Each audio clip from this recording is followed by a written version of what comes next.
Assalamualaikum warahmatullahi wabarakatuh.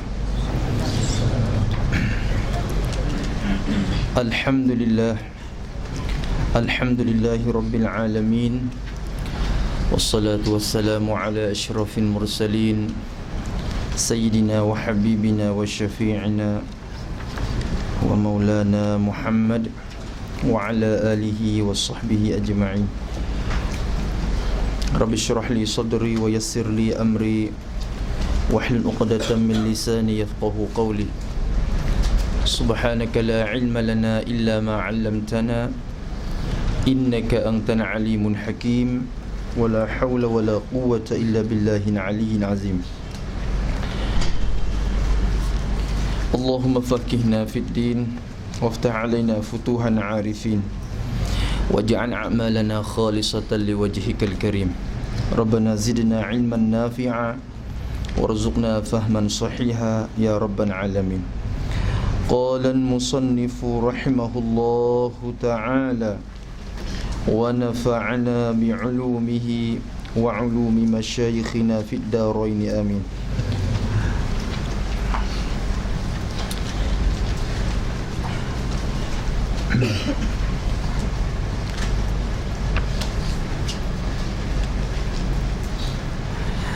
Tengoklah tapi pertama kali kena minta maaf dulu. Kadang-kadang lurah saya pun ada jugalah. Jadi asal saya ni lurah petani lah. Lurah petani. Tapi nak kecek tu kecek. Kecek aku ni. Maka jika sekiranya ada sikit sebanyak lurah yang berbeza tu, kena minta maaf lah. Kadang-kadang kita rasa boleh faham. Boleh kita faham. Kalau sekiranya Kedah, kawasan Kelantan, kawasan Kedah dan keliling-keliling petani sepadan tu, kemungkinannya mudah sikit. Tapi kalau jauh sikit, misalnya kot Johor mana, rasa-rasa kadang-kadang kena itu sikit lah. InsyaAllah lah. InsyaAllah. Cuba tengok kitab muka pertama. Kita mengaji kitab turas ni, kulit ke kulit. Kulit ke kulit. Kita mula di kulit pertama. Tu. Kitab ni namanya Bakuratun Amani. Tu. Di Malaysia tu, kitab ni masuk dalam kitab yang kalau orang boleh baca tu hebat lah. Kerana sulit dan susah untuk nak dapat faham kitab ni. Kalau tak betul-betul telaki dan tak betul-betul belajar daripada guru, tak akan boleh baca kitab ni. Tak boleh baca kitab ni. Macam kita Aqidatun Najin, kita kena belajar tu, kena mengaji tu semua dibaca. Lebih lagi dalam Malaysia, kita kata di petani tu memang dah waktu tu sangat masyhur kitab ini. Dan orang yang dapat menguasai kitab ini, insya-Allah dia akan dapat faham usuluddin dengan cara baik dan cara mantap. Tu. Jadi pengalaman saya sendiri setelah mengaji semua dah kitab usuluddin. Duk di ponok tu mengaji semua kitab. Tu. Syarqawi Hudhudi pun kita belajar.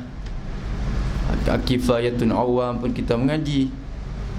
Banyak lagi kitab-kitab usuluddin. Kalau kitab Jawi lagi, Faridatul Faraid, Durrus Samin, Aqidatun Najin, semua kita belajar. Tapi semua kitab tu belum lagi kita puas tentang hak usuluddin. Tak puas lagi. Mengaji rasanya tak, tani kata tak licin lagi, tak cuci, tak 100%. Tak 100%. Tapi bila disentuh dengan Bakuratun Amani, dengan kupasannya, dengan ulasannya, dengan satu persatu, pengarang ni dengan juhud dia, kesungguhan dia dan keikhlasan dia, kita rasa kata benda ni jadi barakah sah dan jadi bertuah bagi mereka yang dapat menguasai dia. Bila kita mengaji Baqarah, semua yang kita lalu mari tu 100% jadi licin. Maka insya-Allah usaha Baqaratul Amani. Tapi baca bagi molek, bagi elok tu guru kata Baqarah kalau baca tak betul jadi Baqarah. Di Baqarah, ya bukan senang juga. Kalau baca tak betul ni jadi Baqarah. Baqarahnya di Baqarah. Apa Baqarah? Tu. Insya-Allah kita tengok. Dia kata Bismillahirrahmanirrahim. Qala al-musannif rahimahullahu taala. Ini syarah Baquratul Amani. Ni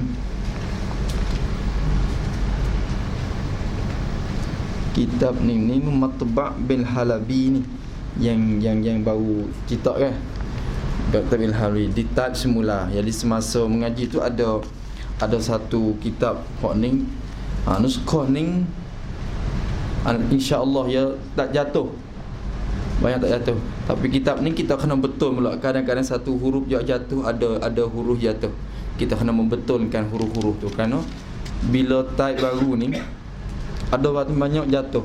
Supaya musallimun jatuh musalli bai fariyatul faraid. Semua kitab usuluddin dan kitab jawi, kitab kuning, kitab jawi ada jatuh banyak. Tu jadi kemungkinan kat rumah kita di kawasan rumah ni kurang di segi tahqiqnya dan tempat nak tahqiq kitab ni. Tak banyak sangat. Kalau kalau kita tilik di Mesir di negara Arab ni, alhamdulillah ada tempat tahqiq. Tempat tahqiq kitab. Lepas tu saya akan baca kitab ni lah. Baca ini untuk nak apa nama pelago dengan kitab ni. Insya-Allah. Kata musannaf, ini syarah Baquratul Amani. Jadi dia kata ini syarah, berartinya Baquratul Amani itu matan. Itu matan bagi kitab ni. Tu kalau kita tengok dalam lingkungan dalam kawasan itu matan asal Baquratul Amani.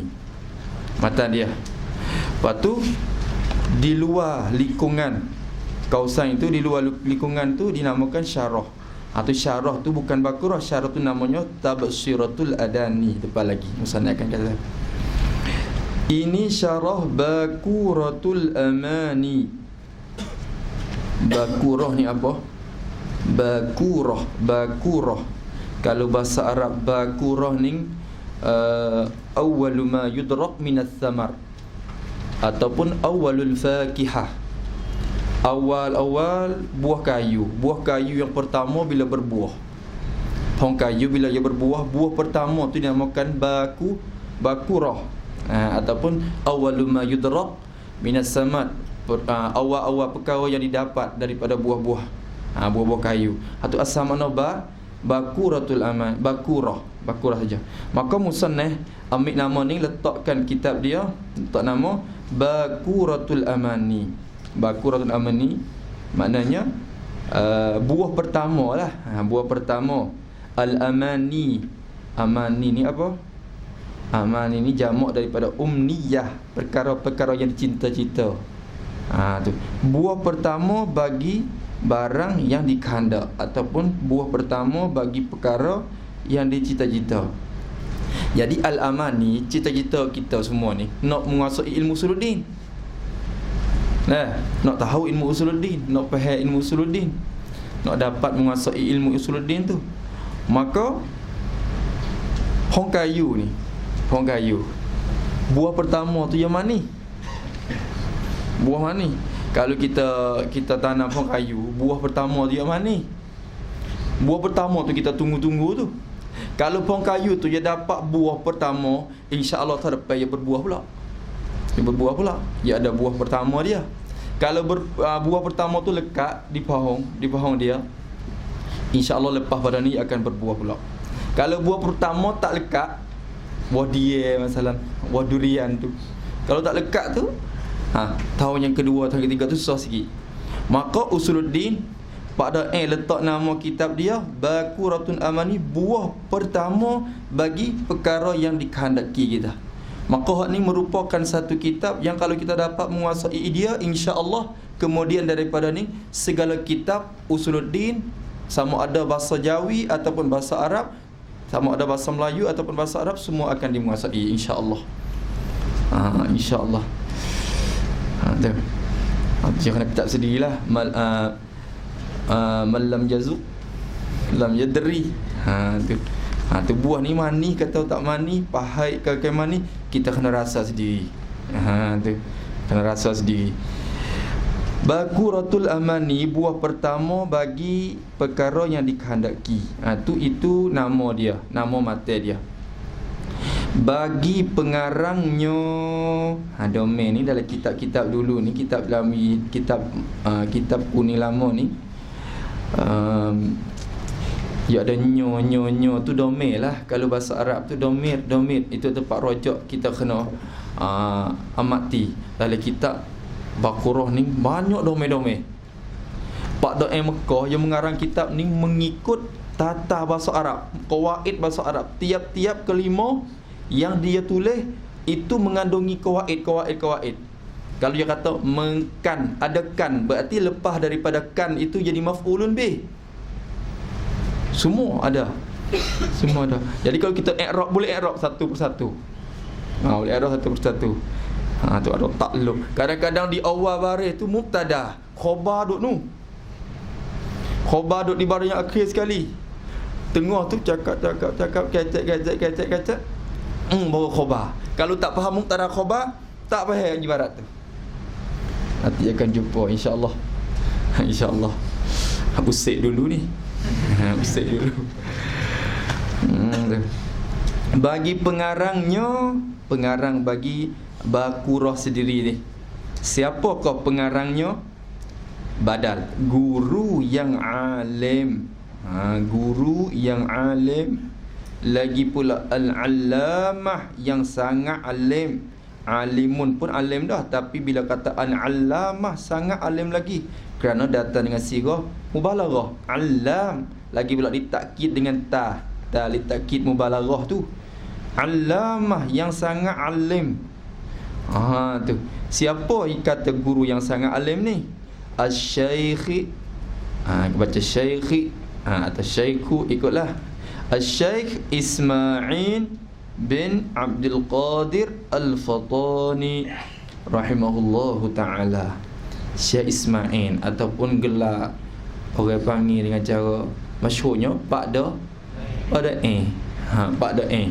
Pak Da Mekah pula, kerana dia duduk di Mekah, dia menetap di Mekah dan mati di Mekah,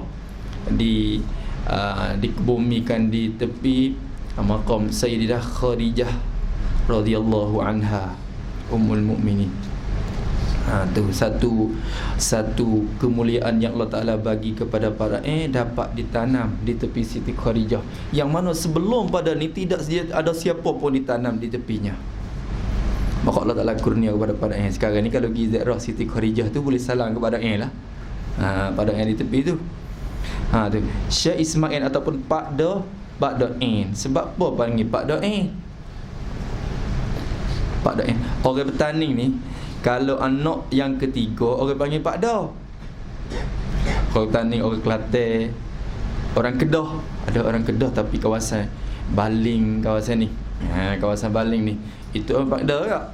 Pak Da. Bila sebut kata Pak Da, itu anak yang ketiga, mengikut istilah panggilan orang petani. Maka dia ni nama Ismail, tapi apabila jadi anak yang ketiga, nama Pak Da Ismail. Bapak muda.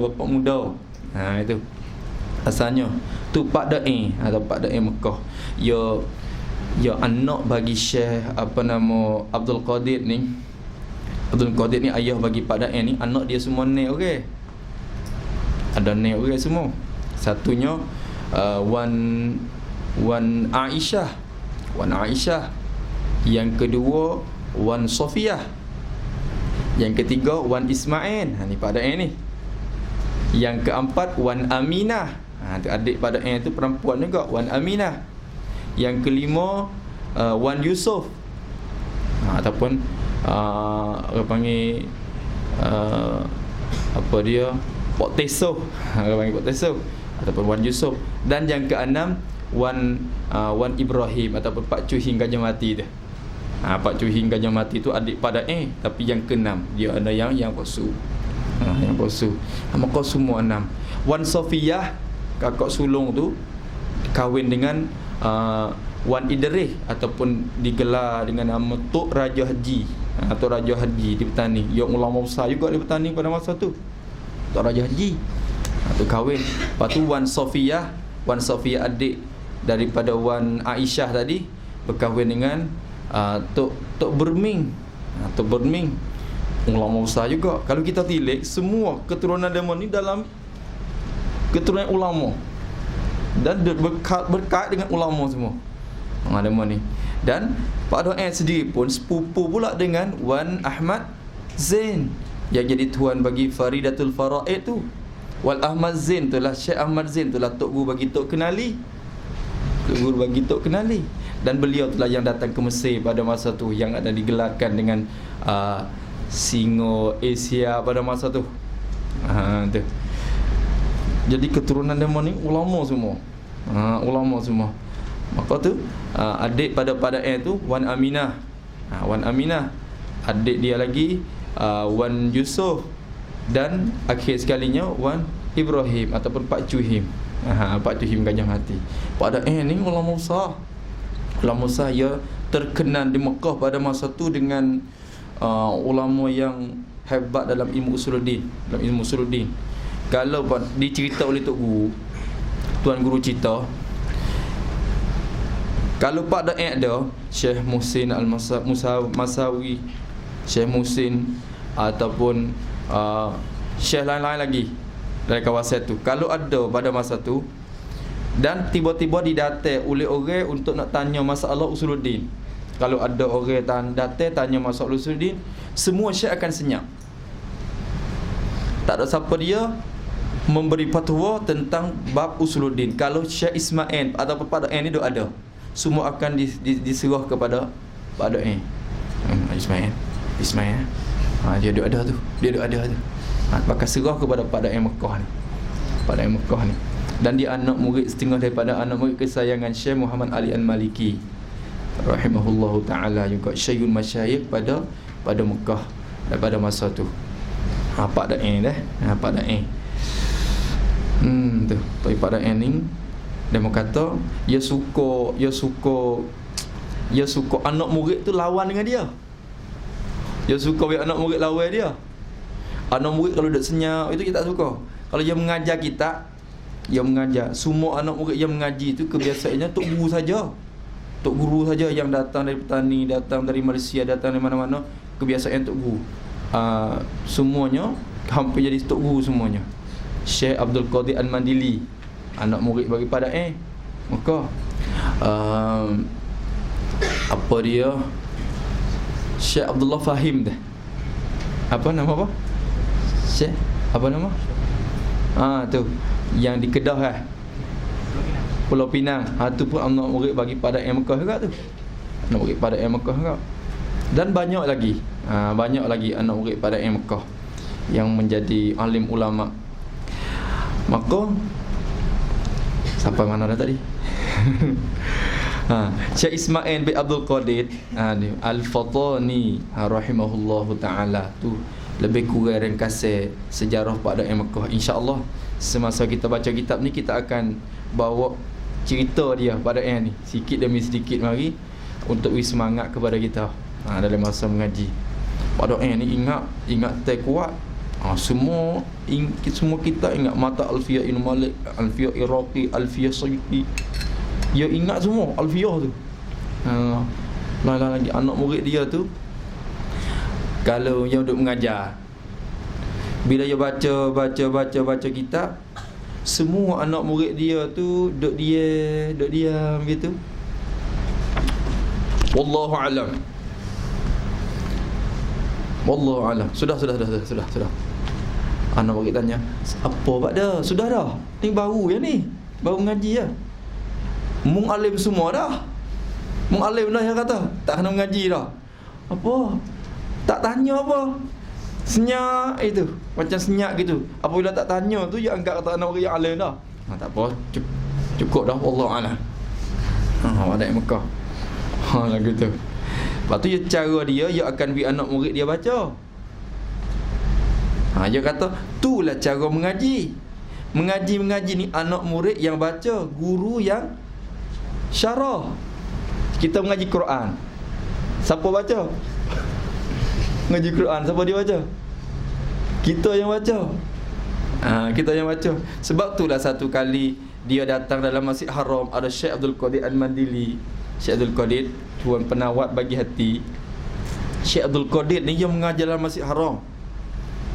Anak murid dia beribu dalam Masjid Haram tu. Syekh Abdul Qadir Al-Mandili. Dia mengajar kita pada yang lalu. Pada yang kata Qadir ni bukan dia mengajar, Qadir lah yang mengaji. Semua anak murid beribu tu duk mengajar Qadir tu. Dia kata Qadir tu duk mengaji, Qadir duk baca kitab. Syekh Abdul Qadir tu duk baca kitab, anak murid semua dengar. Dia kata Abdul Qadir tu lah yang mengaji ya. Anak murid tu nanti surah. Tu cara pada cara pada kau. Dan otak dia sangat pintar. Lebih lagi dalam bidang usuluddin. Dalam bidang usuluddin. Tu. Apa yang silap salah bila cakapan mana yang kurang mantap, kurang sahih, dia akan betul cakapan tu. Tu cakap apa? Ada seorang murid datang, Pak Da, nak minta mengaji dengan Pak Da ni. Tak apa. Nak ambil berkat Pak Da. Nak ambil berkat Pak Da juga. Nak mengaji dengan Pak Da ni, nak ambil berkat Pak Da. Dia kata, tak boleh. Aku tak bagi berkat aku. Aku tak bagi berkat. Pak Da tak boleh ngaji. Boleh mengaji tapi aku tak bagi berkat aku. Oh, Pak Da minta lah amat nak ngaji dan ambil berkat Pak Da juga. Nak ambil berkat Pak Da. Tak boleh, aku tak bagi. Sebab apa Pak Da? Keberkatanku ni yang Tuhan bagi tu pun sikit-sikit ya. Kalau aku bagi kamu, habislah berkatku. Habislah keberkatanku ni. Bila aku bagi, berarti habis. Hak aku dapat tu pun sikit dah, tak banyak. Tapi bila aku bagi, habislah. Cakap tu tak betul.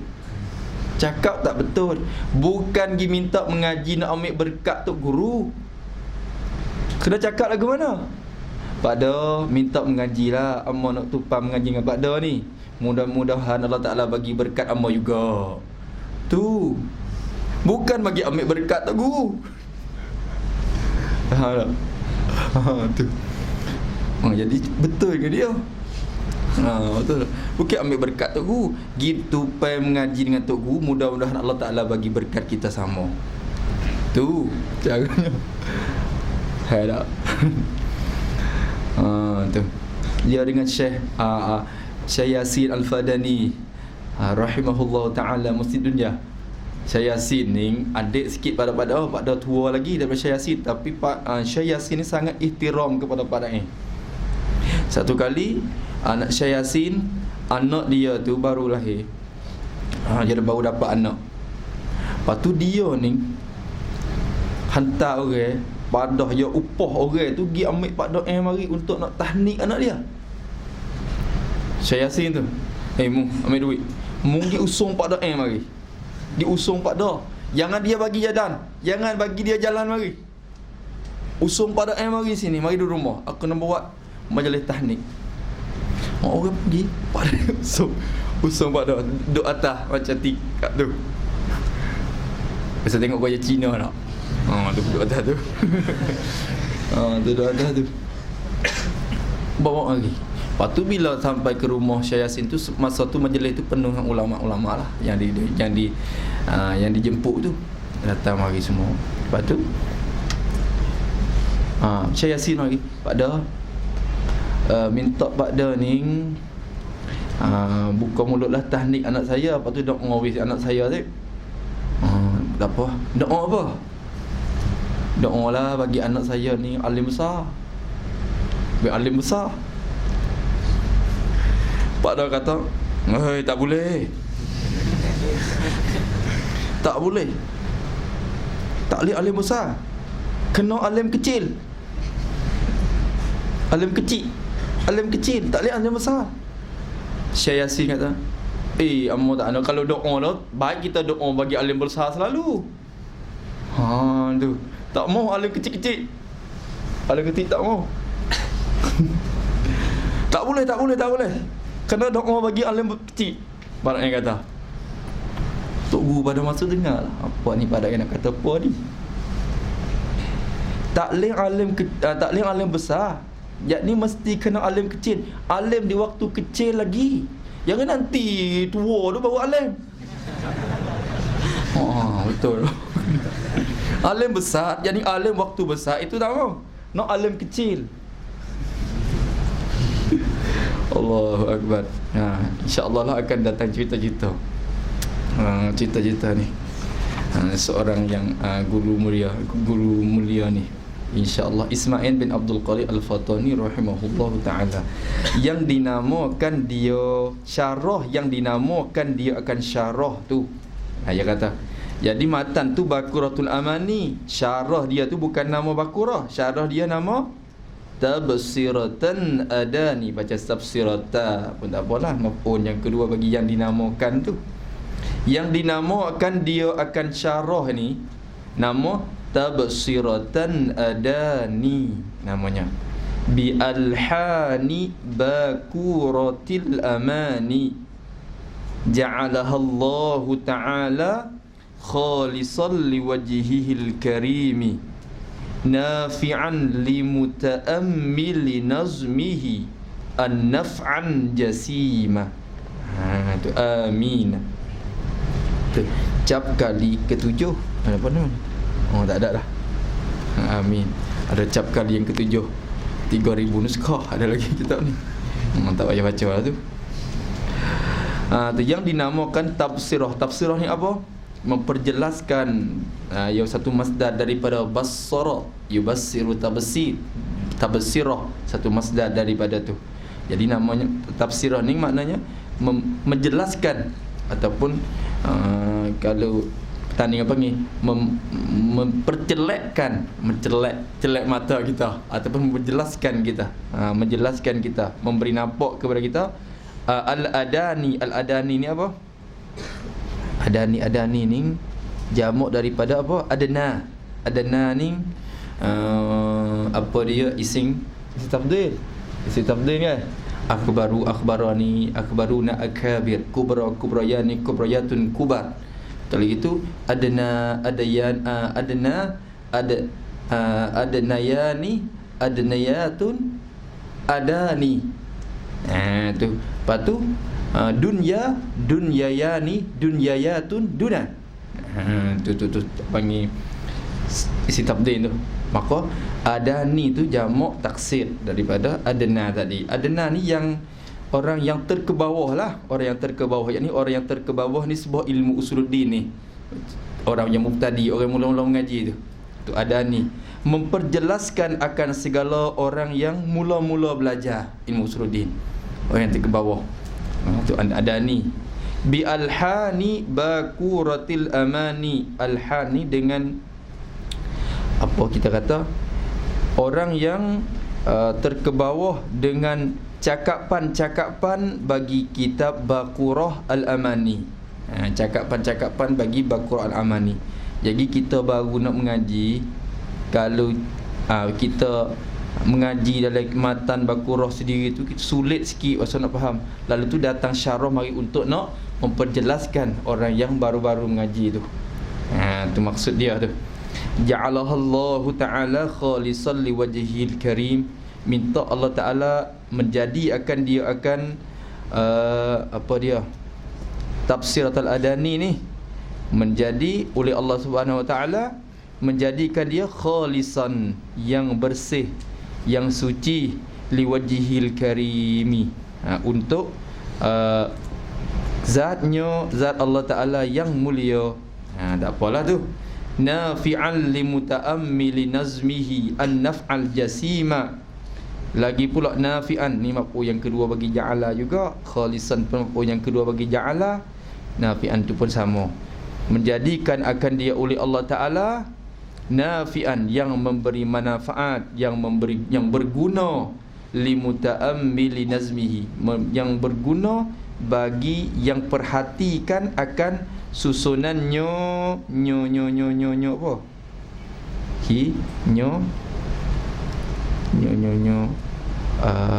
Syarah ni, syarah Baqaratul Amani ni. Tu dia. an-naf'al jasima, sebagai manfaat yang besar. An-naf'a tu maf'ul mutlaq bagi nafi'an, al-jasima sifat dia. Itu dah. Habis itu. I'rab lah. Tu i'rab lah. Amin. Tak payah kita jangan duk yang rasa rusing ni jangan rusing ni. Pak ni kulit ya. Kulit. Ni kulit macam haid susah dah nak rujuk. Tu nanti isi dulu. Tengok isi dia. Tengok isi dia. Bismillahirrahmanirrahim. Qala al-musannifu rahimahullahu ta'ala.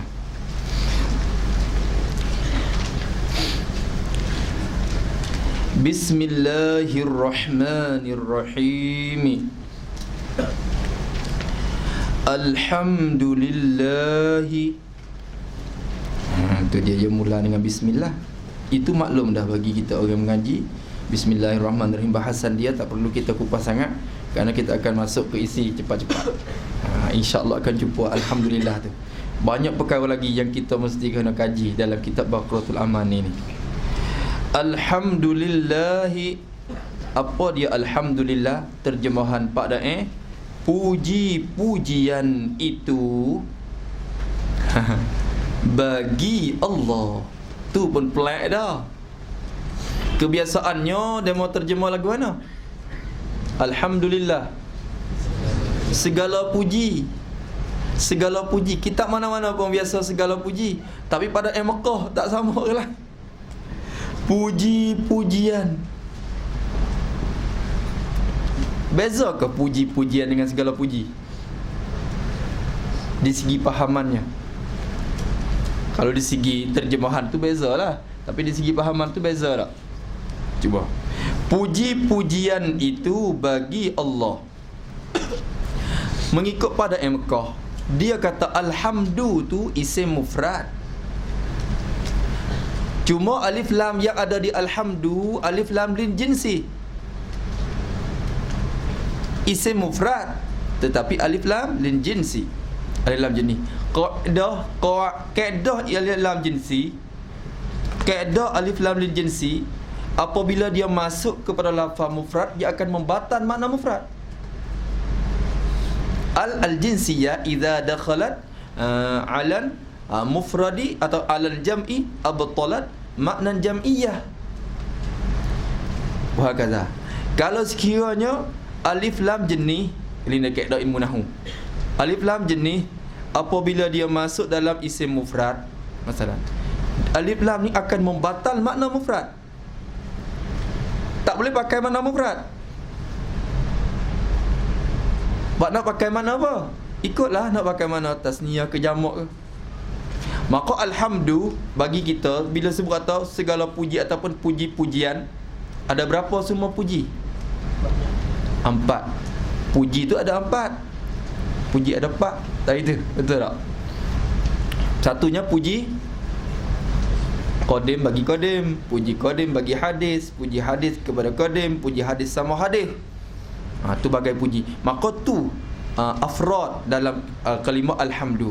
Maka mengikut pada dia kata alhamdu isim mufrad. Maka bila terjemah dengan lafaz, baik kita terjemah dengan lafaz mufrad. Terjemah dengan lafaz mufrad tetapi memberi faedah makna yang banyak, memberi faham makna yang banyak.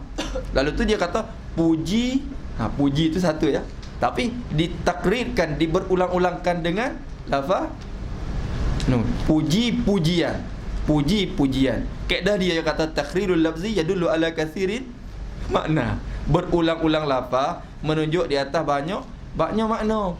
Lalu tu puji-pujian tu, tu bagai puji. Tapi nak kata segala puji pun tak salah. Itu di segi terjemah ya. Mafhum kitanya puji bagai-bagai puji yang 4 tu. Betul tak? Tu satu. Ni pun plek dah. Ni pun plek dah. Tapi tak ada apa di segi terjemahan je. Di segi terjemahan itu pandangan dia. Puji-pujian itu, puji-pujian yang 4 bagai itu, puji Allah akan zatnya, puji Allah akan hamba yang beriman, puji hamba akan Allah, puji hamba sesama hamba. 4 bagai puji itu bagi Allah. Yang ni berhak bagi Allah. Tu kita ngaji.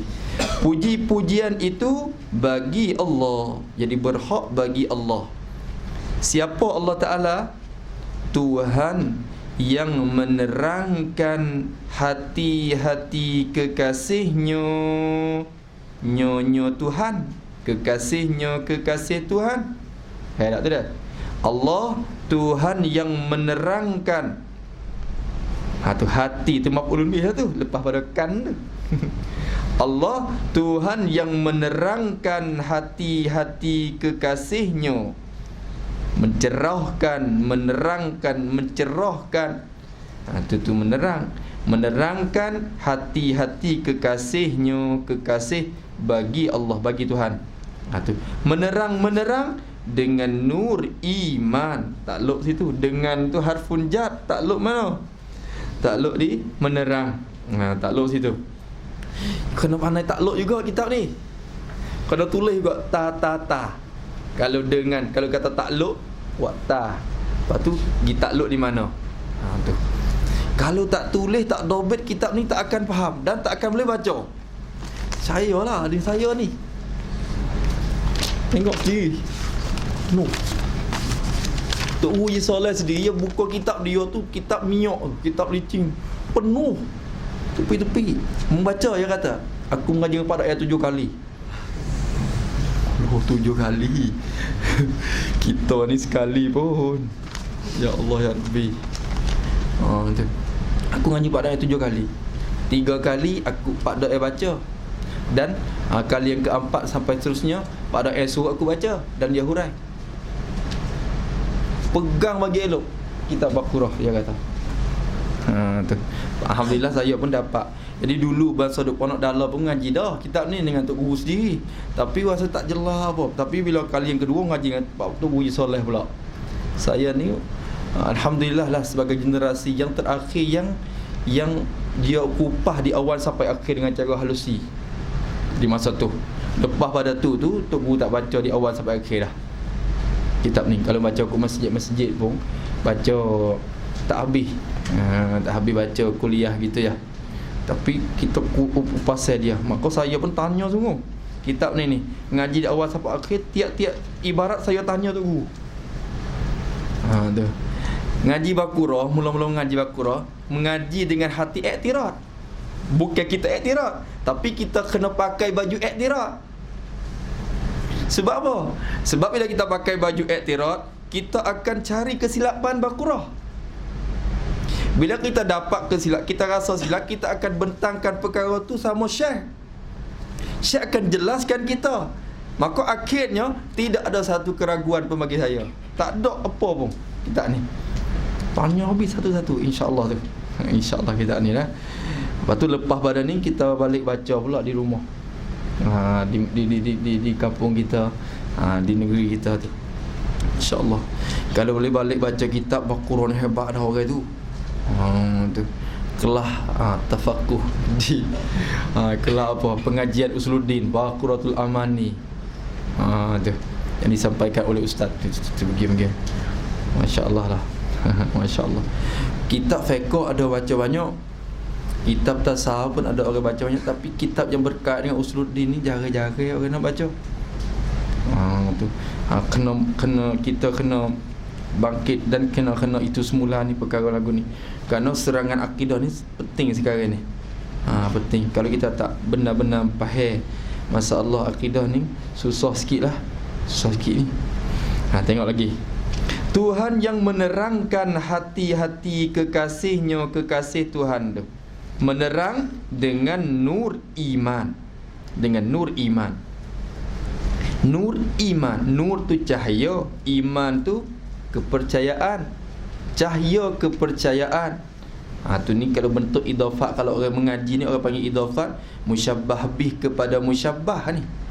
Kalau mengaji di segi mubalaghah dikatakan idafat musyabbah bih kepada musyabbah. Asal ibaratnya dengan iman yang diserupakan dengan nur.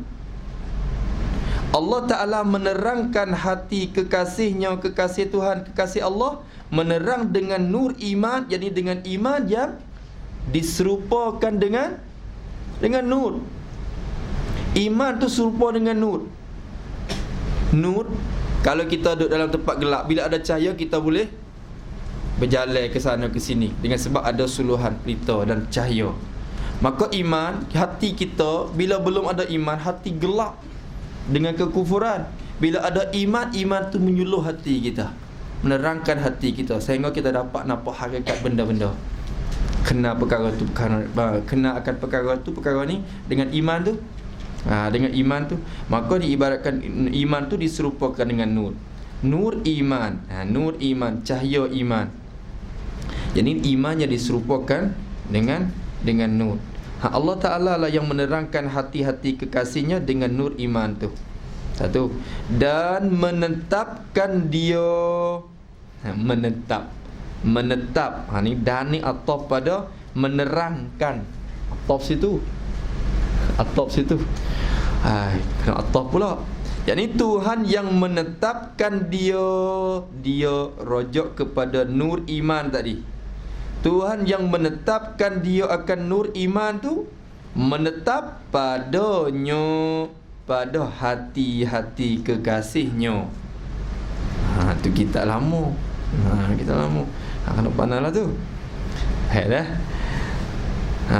Puji-pujian bagi Allah, Tuhan yang menerangkan hati-hati kekasihnya, kekasih Tuhan, menerang dengan nur iman dan menetapkan dia akan nur iman, menetap padanya, pada hati kekasihnya. Jadi bila Allah Ta'ala menerang hati dengan nur, belum tentu lagi nur itu akan tetap atau tidak. Maka Allah Ta'ala juga yang menetapkan nur tu dalam hati. Maka kita puji dua kali. Kali pertama, puji Tuhan yang menerangkan hati dengan nur iman. Kali yang kedua, puji Tuhan yang menetapkan nur iman tu dalam hati. Dua kali lah. Tu atap. Tu menetapkan dia akan nur iman padanya, pada hati kekasihnya, kekasih Tuhan. Murad, maksud dengan kekasih Tuhan tu segala orang yang beriman dan bertakwa lah. Tu kata murad dengan kekasih Tuhan tu segala orang yang beriman, segala orang yang beriman dan bertakwa. Tu kekasih Allah. Dengan terus pengetahuan Allah, dengan pula, dengan ni takluk mana? Dengan terus pengetahuan, dengan ni takluk pada menetapkan. Takluk pada menetapkan. Bergantung situ, gantung dengan menetapkan tu. Allah Tuhan yang menetapkan dia akan nur iman, menetap padanya, pada hati kekasih. Cara yang menetapkan tu, menetap dengan terus pengetahuan. Ni cara Allah Ta'ala menetapkan iman dalam hati. Menetap dengan terus pengetahuan. Tulis betul terus pengetahuan. Yakni dengan pengetahuan yang terus dan terang. Yakni dengan pengetahuan yang terus dan terang, tidak ragu-ragu lagi. Itu makna terus pengetahuan. Yakni dengan pengetahuan yang terus dan terang, tidak ragu-ragu lagi. Itu makna terus pengetahuan. Ni kalau kita mengaji pula dapat sifat kepada mausuh ni. Pula tu. Macam susah lah. Tapi insya-Allah ni. Insya-Allah. Sedap kalau kitab Jawi, kitab lama, kitab Jawi berlaku atas qawaid Arabiah ni, sedap kita mengaji. Sedap kita mengaji. Tu. Lagi insya-Allah. Tapi kena sentiasa sebut, mulut kita kena sentiasa sebut mudah gitu. Oh ya, payahlah. Payah. Jangan sebut payah. Ihfaz lisanaka la taqulu fatubtala innal balaa muwakkalun bin mantiqi. Allah akan turun bala mengikut mulut kita.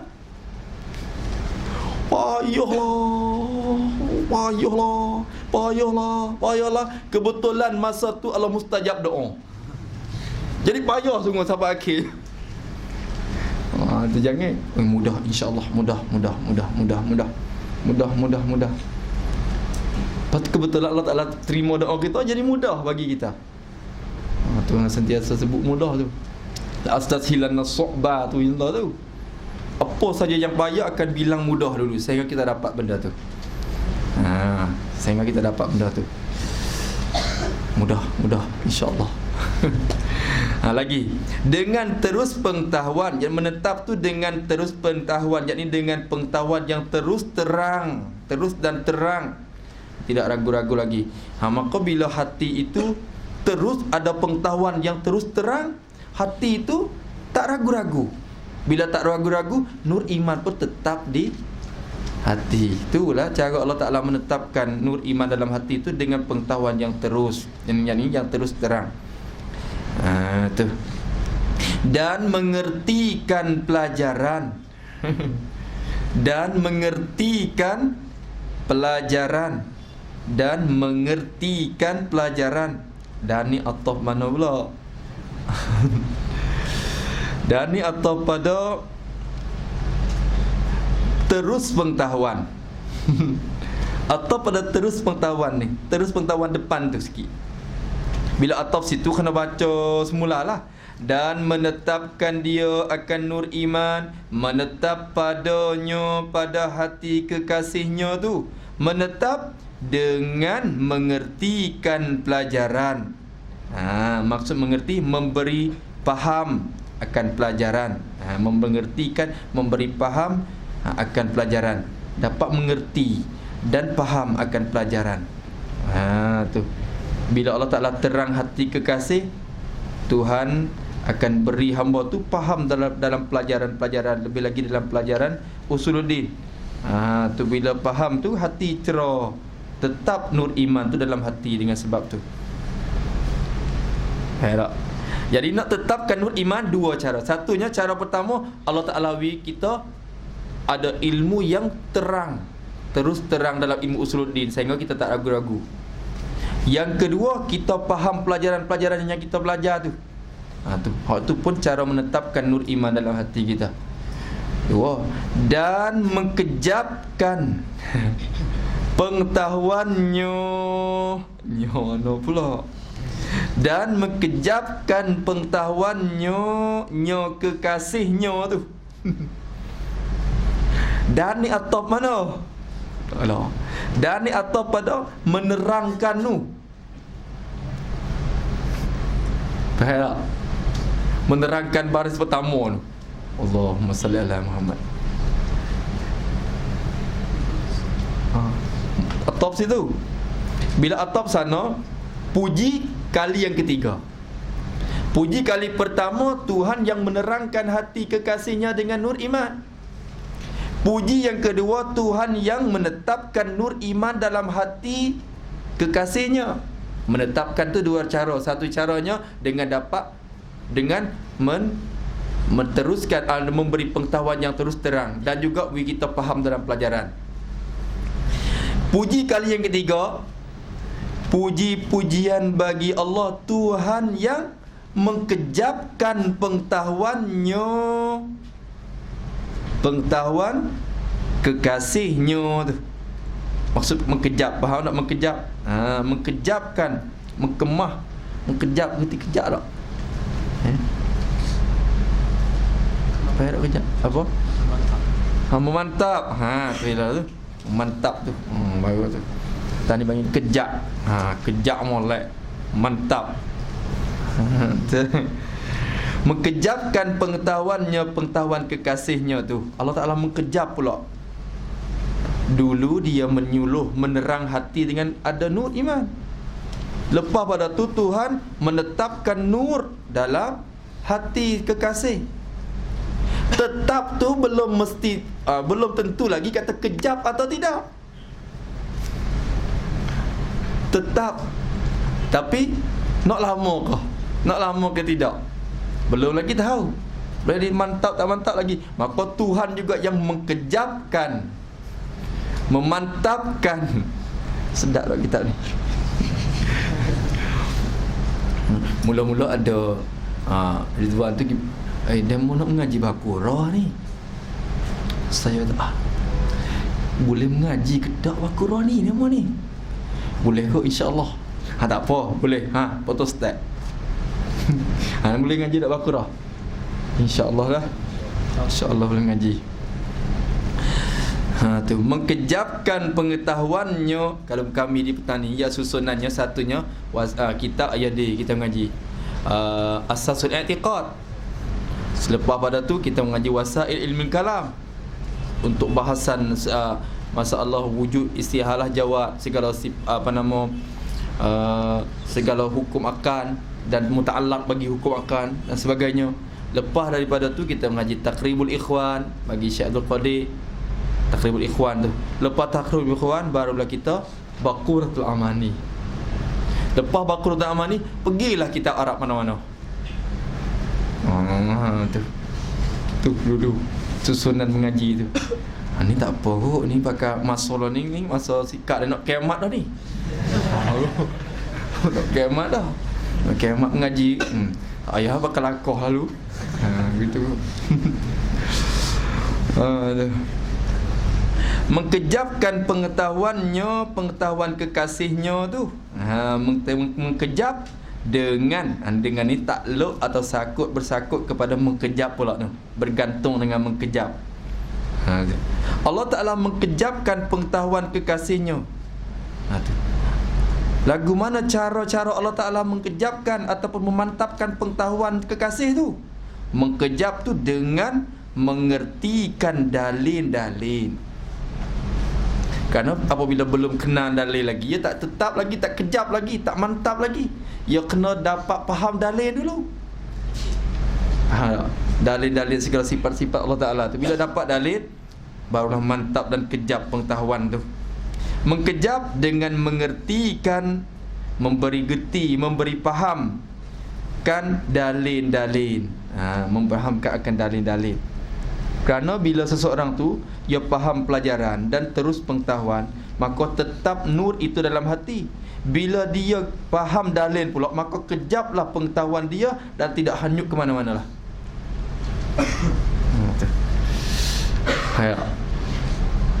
Ni tulis juga tu. Masa tu hurai tu saya tulis juga. Sebab tu boleh duk baca ni. Kadang-kadang duk baca tu yang tuan guru syarah tu kita tulis juga. Bila kita tulis tu, kadang-kadang kita mengajar tu kita baca yang ya hurai tu. Seolah-olah tuan guru tu duk bisik di tepi telinga kita. Baca tuan guru tu bisik. Baca ni. Baca yang tu. Tu. Sebab itulah kena tulis. Ma kutiba qarra wa ma hufiza farra. Barang yang ditulis itu tetap ia, dan barang yang dihafal itu lari ia. Kalau kita hafal pun satu hari akan pergi dan lari daripada kita. Tapi bila kita tulis sampai kiamat pun, kalau kitab tu masih ada lagi, benda tu akan tetap dalam kitab tu. Kita tua masa depan lagi pun kita boleh baca kitab tu. Kalau orang ngapal, kalau orang ingat, kadang-kadang dia lupa, esok lupa dah. Lupa dah. Tu kena usaha juga tu. Saya nak foto state kitab saya mengaji pun takut yang mau baca tak boleh. Penuh sangat. Takut jadi sekabut lagi, pening lagi. Lalu tu yang ngaji yang ni dululah, insya-Allah.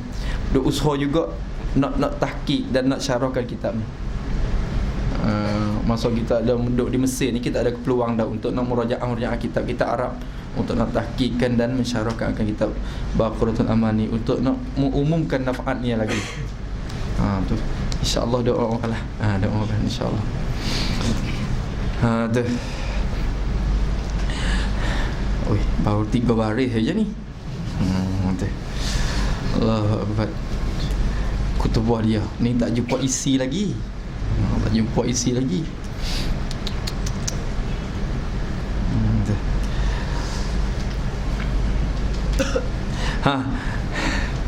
Mengkejapkan dengan mengertikan dalil-dalil, memberi faham akan dalil-dalil. Satu. Dan merenu-renu fikiran. Apa pula? Merenung-renung ni. Merenung-renung ni menilik ataupun menteliti. Merenung-renung. Kita kata. Dan ni atau pada mengertikan tu. Atau pada mengertikan tu. Atau situ. Allah Ta'ala memantapkan dan mengkejapkan pengetahuan kita. Satunya dengan mengertikan dalil. Bagi kita ni dapat faham dalil. Dan yang kedua, Allah Ta'ala mengkejapkan pengetahuan kita dengan merenung-renung fikiran. Apa nama merenung-renung? Tu dia. Kat tadi renung-renung. Merenung-renung ke? Renung ni titik, tilik. Tapi bukan renung fikir apa tau. Jadi kita tilik dan teliti. Teliti. Tu teliti. Tu merenung-renung. Tu maksud musannahnya. Tu merenung-renung fikiran kita. Fikiran yakni maknanya fikir dengan halus. Fikir dengan halusi. Fikir dengan teliti akan dalil-dalil tu. Kita faham dalil dan kita renungkan dan telitikan dalil-dalil tu. Dalil-dalil yang kita faham tu. Dua. Dan mengulang-ulangi. Pula dah. Dan mengulang-ulangi bicaranya dalil. Pula. Dan mengulang-ulangi. Dan ni atau mana ni?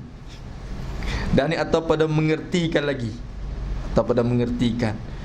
Allah atau banyak. Atau pada mengertikan. Tu. Satunya kita faham dalil.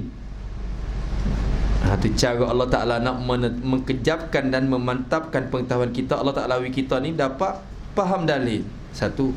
Yang kedua, bila kita faham dah, kita teliti fikiran kita terhadap dalil tu. Halusi, fikir dengan cara halusi dan teliti dalil tu.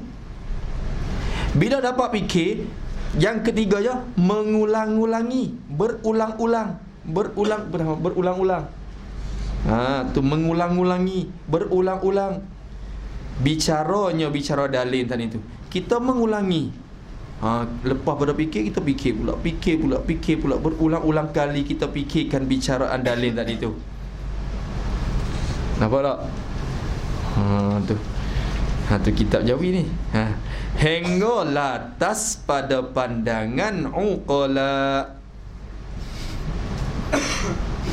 Apa pula?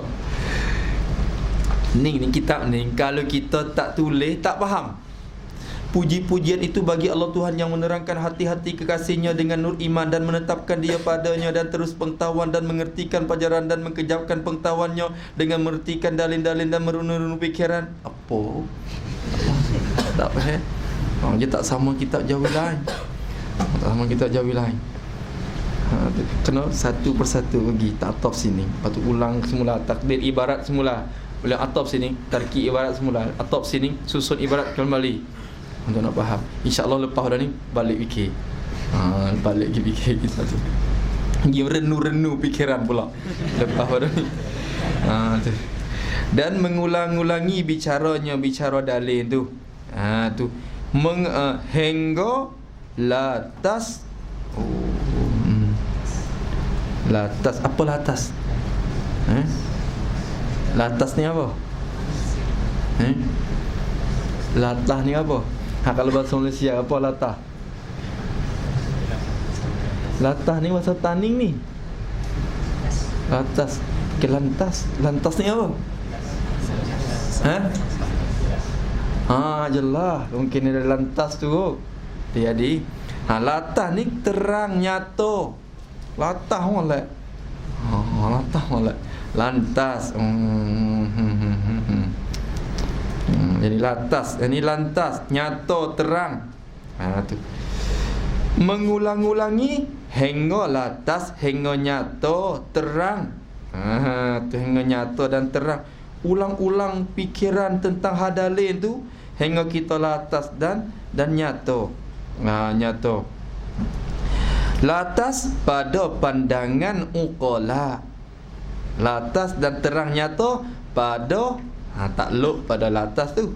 Latas pada pandangan, pada nampakkan dan suluhan uqala. Uqala ni apa? Uqala jamak daripada Ulama jamak dari alim ke alim, alimun ke alimun. Tak tahu nak apa ni. Tak tahu nak sebut apa. Ulama jamak dari alimun. Alimun. Hukama jamak dari hakimun. Uqala jamak dari aqilun. Orang-orang yang sangat berakal. Orang-orang yang sangat berakal. Tu orang yang sangat berakal. Hingga latas dan nyata pada pandangan, pada nampakkan, pada suluhan orang-orang yang sangat berakal. Orang yang sangat berakal, ada akan sangat-sangat, orang tu akan nyata dan nampak perkara-perkara yang dia mengulang-ulangi, merenung-renung tadi. Renung tadi. Tu. Dan terangkat kesamaran. Pula. Dan terangkat kesamaran. Atau mana? Atau pada latas. Atau pada latas. Dia mengulang-ulang bisyara dalil tu, satunya hingga dia nyata pada pandangan dia. Yang kedua, hingga terangkat kesamaran. Terangkat tu hilanglah. Naknya mana lazim, bila terangkat tu hilang. Hilang. Dan terangkat jadi hilang kesamaran, keraguan-keraguan hati dia tu. Bila dia mengulang-ulangi sehingga dia yakin, maka nyata pada pandangan dia dan terangkat kesamaran-kesamaran dia terhadap sifat-sifat yang dia bicara tu. Tu. 4 baris tu.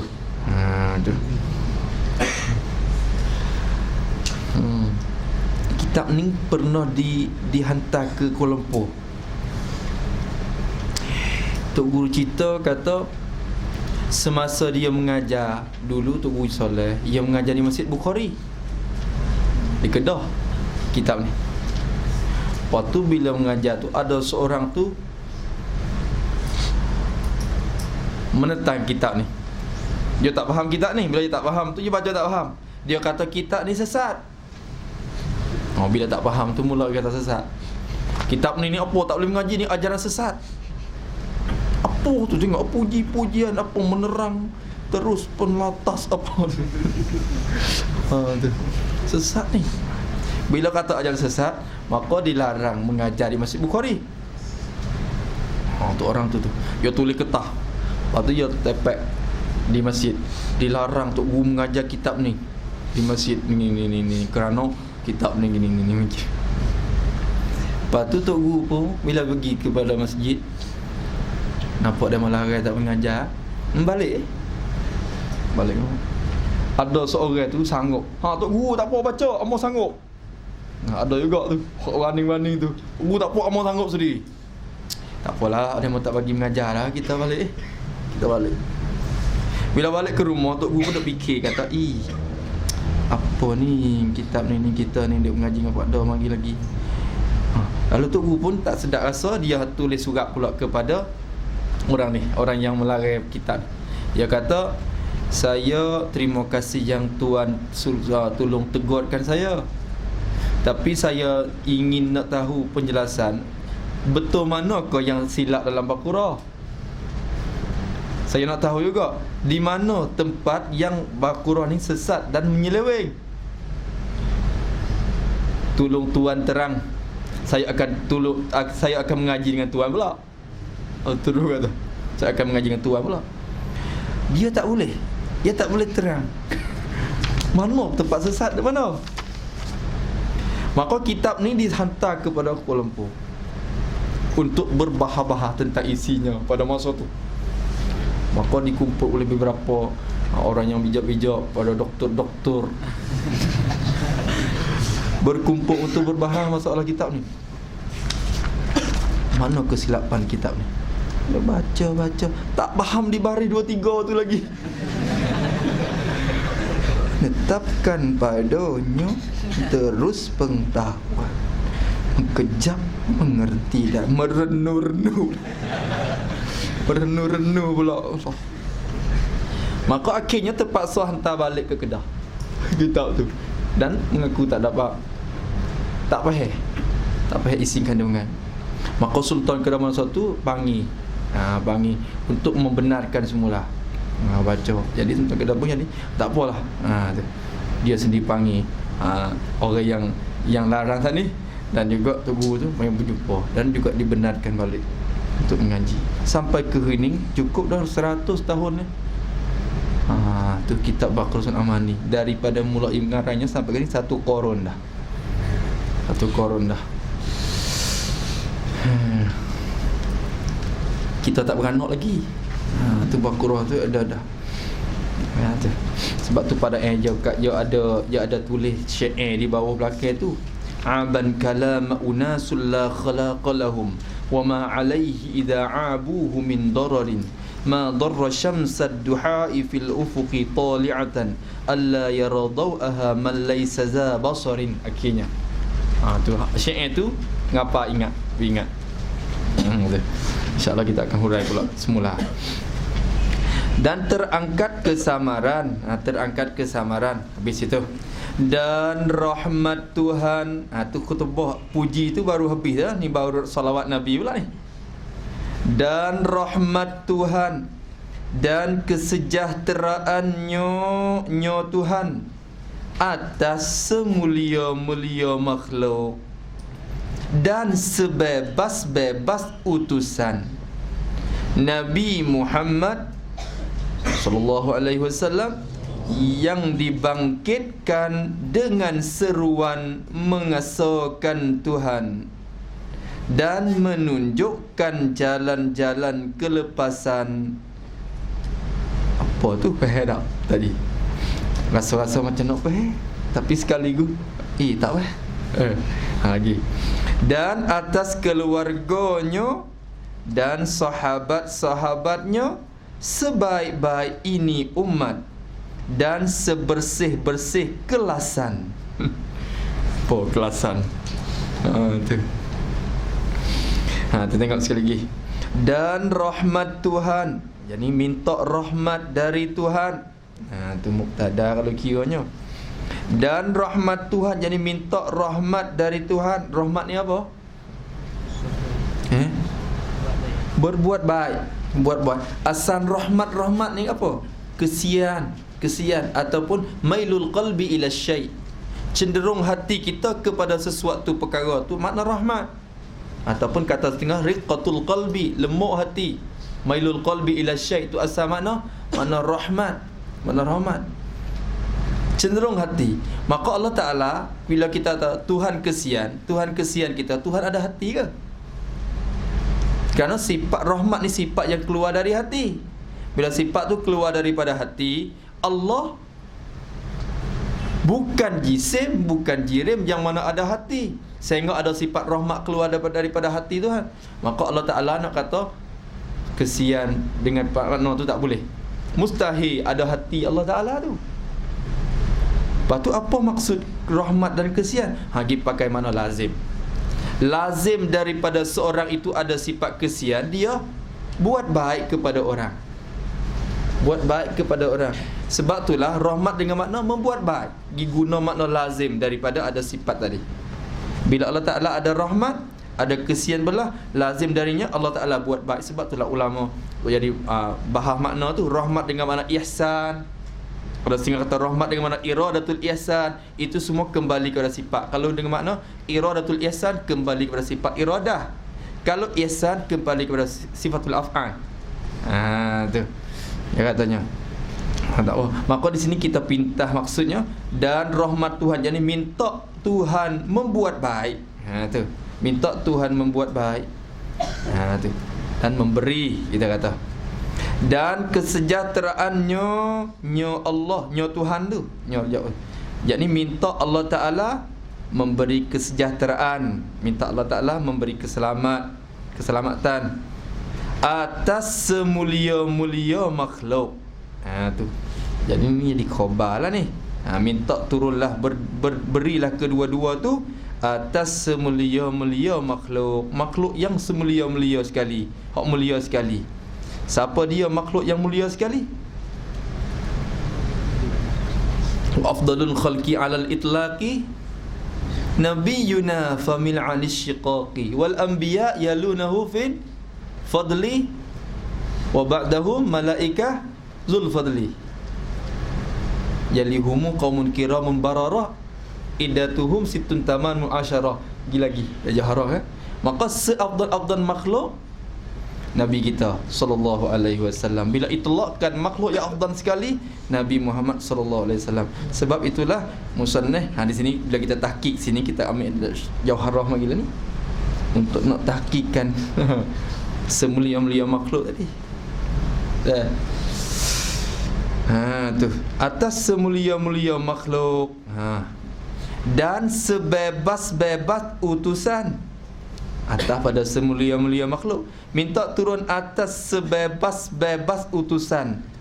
Utusan Allah yang bebas sekali. Siapa? Nabi Muhammad. Bebas makna apa? Tak payah buat apa, bebas. Gitu. Tulis, kena tulis sini. Sebebas-bebas utusan, yakni utusan yang bebas sekali pada hari kiamat nanti. Utusan yang bebas sekali pada hari kiamat nanti. Semasa di padang mahsyar. Semasa di padang mahsyar. Kerana pada waktu itu tiada siapa atau tidak ada siapa sanggup menolong malaikat Nabi kita sallallahu alaihi wasallam. Tu dah boleh tak? Dan tulis tak tu? Boleh ulang. Tak ada weh. Tak ada. Tu. Ulang lagi. Mana? Utusan yang bebas sekali pada hari kiamat nanti, semasa di padang mahsyar. Kerana pada masa itu tidak ada siapa sanggup menolong malaikat Nabi kita. Boleh tak? Tu. Boleh tak tu? Dan tulis. Tu saya bebas-bebas. Jadi pada masa kiamat esok, semua Nabi-Nabi akan nafsi-nafsi belakang lah. Walaupun Nabi Adam sendiri, Nabi Ibrahim sendiri, Nabi Musa, Nabi Isa, semua ulul azmi pun masing-masing nafsi-nafsi. Kerana hari ni sama-sama takut kepada Allah Ta'ala. Tak wani siapa nak sanggup, nak jamin, nak tolong siapa-siapa. Tapi Nabi Muhammad pada masa tu diberi kebebasan untuk menolongkan akan hamba-hamba Allah Ta'ala dan umat-umat Nabi Muhammad sallallahu alaihi wasallam pada masa tu. Bebas. Ummati. Jadi Nabi Muhammad seorang yang sanggup untuk nak tolong. Dia lah bebasnya.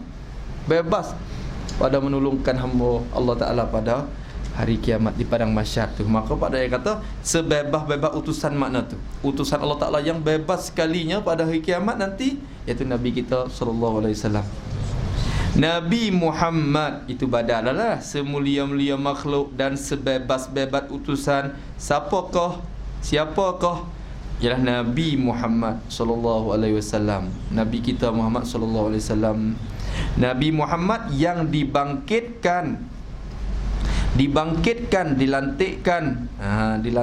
dibangkit, diutus dengan seruan mengasahkan Tuhan. Ayat sini lah.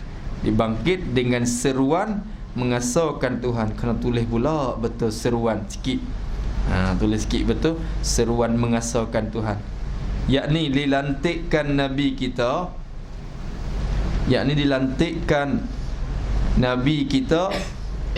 supaya mengajak dan menyeru sekalian umat manusia untuk mengasahkan Tuhan, dengan arti berpegang dan i'tiqad bahawa Tuhan itu satu, dan cepat ku cepat rasanya cepat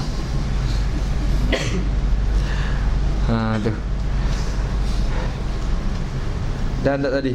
Dan tak? Boleh? Cuba baca. Kita baca. Dan tu bacalah dulu.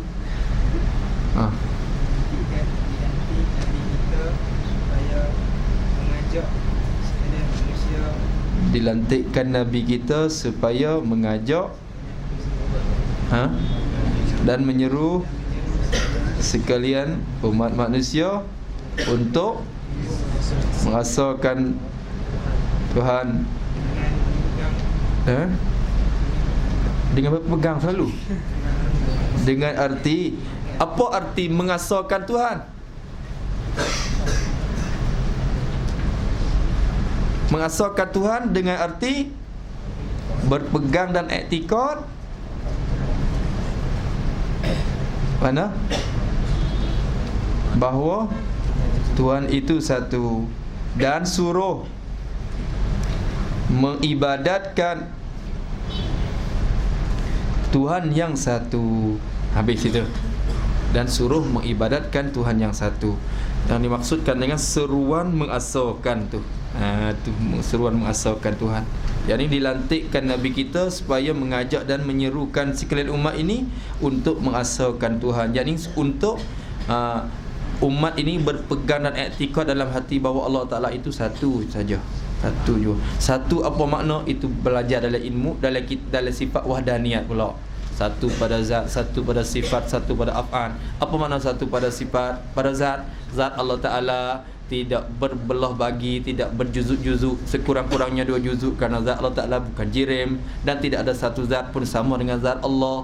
Sifat Allah Ta'ala satu, yakni sifat Allah tu tiap-tiap satu sifat ada satu je. Qudrat satu, iradah satu, ilmu satu, sami' satu, basar satu, dan tidak ada sifat siapa pun sama dengan sifat Allah Ta'ala. Satu pada perbuatan. Semua perbuatan yang berlaku di muka bumi ini Allah saja yang melakukan dan membuat. Tu satu pada tu satu.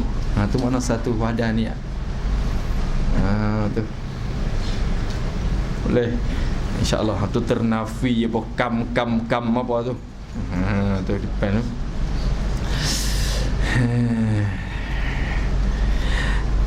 Dengan seruan mengasahkan Tuhan dan menunjukkan jalan-jalan kelepasan. Tu. Ni atau mana?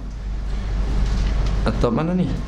Dibangkitkan dengan seruan mengasahkan Tuhan, dan ni atau pada seruan. Tu seruan mengasahkan Tuhan tu. Nabi Muhammad yang dibangkitkan dengan menunjukkan jalan, menunjukkan jalan-jalan kelepasan. Jadi kelepasan daripada api neraka dan siksa tu. Menunjukkan jalan-jalan kelepasan daripada neraka. Nabi lah yang menunjukkan jalan-jalan untuk kita lepas daripada api neraka tu. Dan atas keluarganya Nabi Muhammad. Dan ni atau pada apa? Atau pula. Atau pada atas semulia-mulia tadi. Susun cakap pada semulanya, dan rahmat Tuhan dan kesejahteraannya atas keluarganya, keluarga Nabi Muhammad sama. Minta turun atas keluarga Nabi Muhammad juga. Tu keluarga Nabi tu maklum dah tu siapa keluarga Nabi?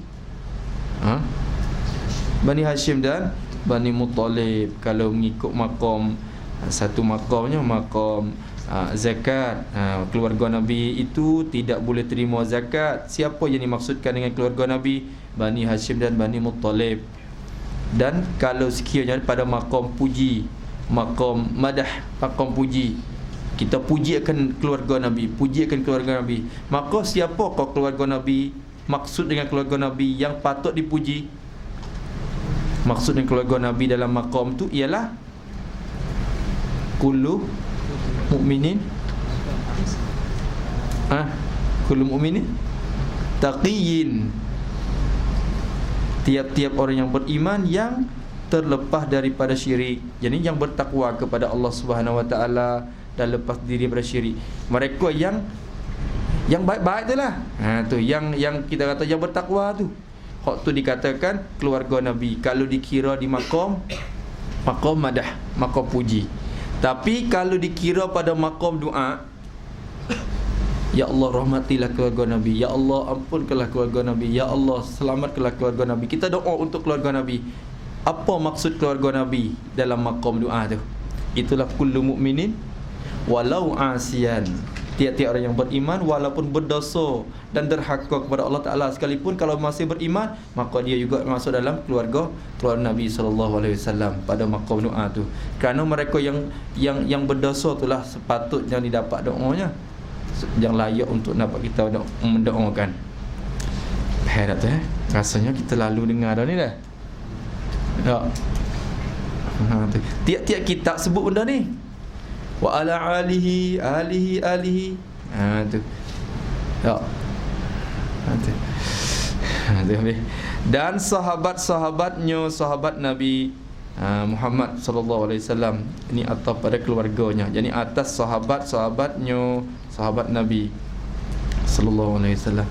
Ini akan baca dengan cara cepat-cepat sikit ni kerana banyak dobit juga saya yang tinggal-tinggal untuk kita faham maksud dia, maksud ibarat-ibarat dan turut letakkan ibarat-ibarat takluk itu saja, dan dobit yang penting-penting. Dobit yang penting-penting. Kerana pernah mengajar di pondok dalam sendiri. Tu lama makan so. Tu kerana faham satu-satu, tapi insya-Allah akan mencepat-cepatkan. Nak kiamat dah ni. Nak kiamat dah.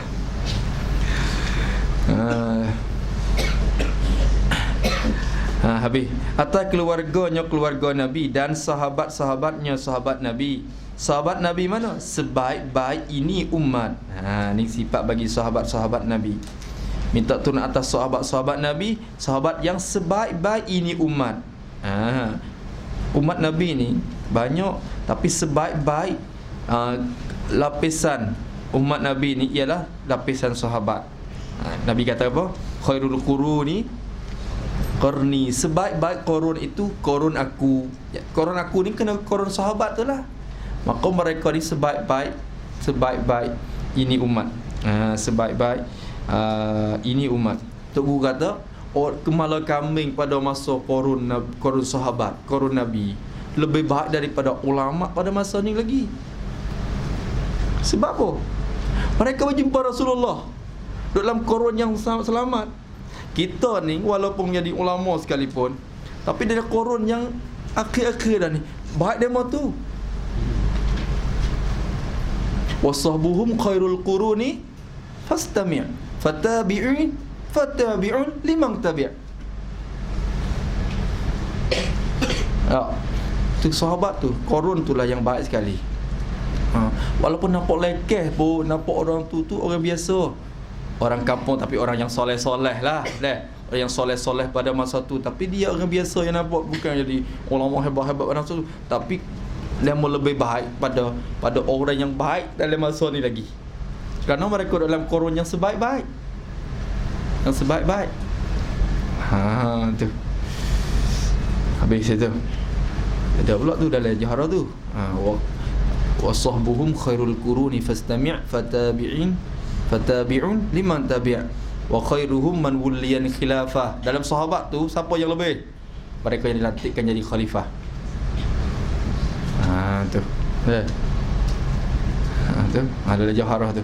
Insya-Allah minggu depan tu bawa Jahrah lagi.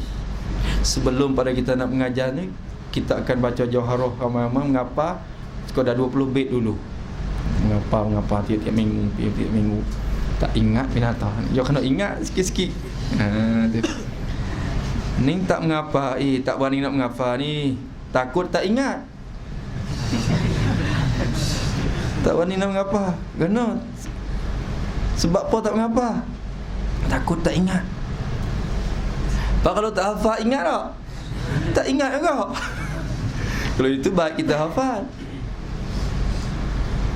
Takut nak mengaji ni. Takut tak reti. Takut tak faham. Malah mengaji takut tak faham. Pak kalau tak mengaji faham tak? Tak juga. Baik mengaji. Baik mengaji ya. Malah mengaji takut tak faham. Tapi makan je tak malah. Malah makan takut kenyang. Ya tak malah tu bab tu. Kalau bab ni je malah. Bab hafal ke bab apa ke. Tu Jauharah tu saya pun ingat. Untuk guru bersuruh ingat apa? Membarahi lah Jauharah lah kita apa. Guru kata siapa ingat Jauharah tu tauhid wajib alim usuluddin. Wajib pada adatnya. Tu alim usuluddin. Alim usuluddin. Cubalah. Cuba. Tak banyak sekali. Tu dia. Sebaik-baik ini umat dan sebersih-bersih kelasan. Tu. Tak pada sebaik-baik tu. Sebersih-bersih kelasan. Apa kelasan? Kelasan ni pangkat atau kedudukan lah. Kelas-kelas. Tu kelasan. Apa dia Pak ni? Kelasan. Tu pangkat atau kedudukan tu. Sebersih-bersih pangkat. Peringkat yang bersih sekali. Yang bersih sekali. Tu tulis betul sebersih-bersih kelasan tu, yakni orang yang terpilih di sisi Allah Ta'ala. Tu maksud sebersih-bersih kelasan, sebersih-bersih peringkat, yakni orang yang terpilih di sisi Allah Ta'ala. Kerana Rasulullah bersabda ashabi kan nujum al-hadisa. Sampai akhir lah, ashabi kan nujum. Tu Nabi kata ashabikan nujum bi ayyihi muqtadaitum ihtadaitum. Ihtadaitum. Sahabat aku ni serupa dengan bintang dah. Yang mana-mana kamu mengikutinya, kamu akan dapat petunjuk. Berarti sahabat Nabi tu duduk di peringkat yang tinggi sekali dan terpilih sekali, sebersih-bersih kelasan. Sebersih, setinggi-tinggi lapisan, setinggi-tinggi pangkat peringkat dia. Tu sebersih-bersih kelasan. Itu dia. Cukup dulu kok. Boleh lah. Mula setengah. Adapun sikit lagi tengok ba'is pada yang mengarangkan kitab ni. Sikit lagi lah. Adapun kemudian daripada itu, kemudian daripada mengucap bismillah, mengucap alhamdulillah sampai akhirlah. Kemudian daripada itu, maka tatkala adalah pada tahun tu bukan tahan. Kena berbaris juga tu. Bahasa Melayu pun kena berbaris tu. Pada tahun. Tapi kita ni tak silap dah tu. Baca tahun dah tu, tak baca tahan tu. Adalah pada bahasa Melayu kadang-kadang dalam kitab tu kena berbaris. Kena baris dia. Kita kata apa dia? Menunggang. Dia tulis sama je, mim nun ngo go ngo. Nak menunggang ke menanggung. Tu. Nak menunggang ke menanggung. Tu. Sama je tulis. Tu. Apa satu lagi? Menunggang, menanggung, menungging. Tungging, menungging. Tu je lah juga. Dia tulis sama ya, tapi kena baris dia. Kitab lama ni. Menunggang, menanggung, menungging. Tu. Ada apa lagi? Ada lagi. Tu.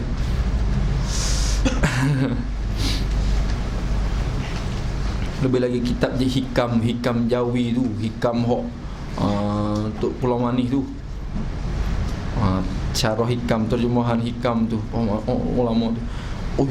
Ayah lagi. Kami je tulis kaf dengan mim je. Kaf mim. Bukan kum. Baca kami. Lagi tu je kami. Tu pun kadang-kadang kami ke kamu. Kalau kamu yang tulis sama tak? Kami ke kamu? Tu. Tu kalau patut kita renung kembali. Kita kaji kembali kitab-kitab kita ni. Turas-turas kita. Turas Islami dan Melayuwi ni. Tu. Dia kata tatkala pada tahun 1335